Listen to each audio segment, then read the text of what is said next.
pemerintah biar bisa lebih mendukung lagi, kan ini bisa mendukung, bisa lebih lagi mendukung para putrinya untuk ke ajang nasional.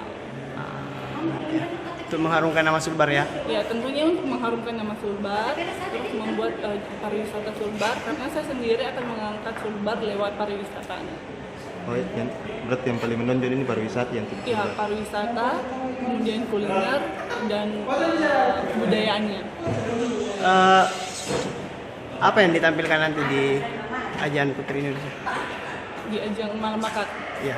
Malam Bakatnya akan memainkan musik tradisional Tulali Bonde sama Calo. Tulali Bonde itu Tulali Bonde itu dari Mamasa. dari Mamasa ya? Kalau Calo itu dari Mandar. Oke.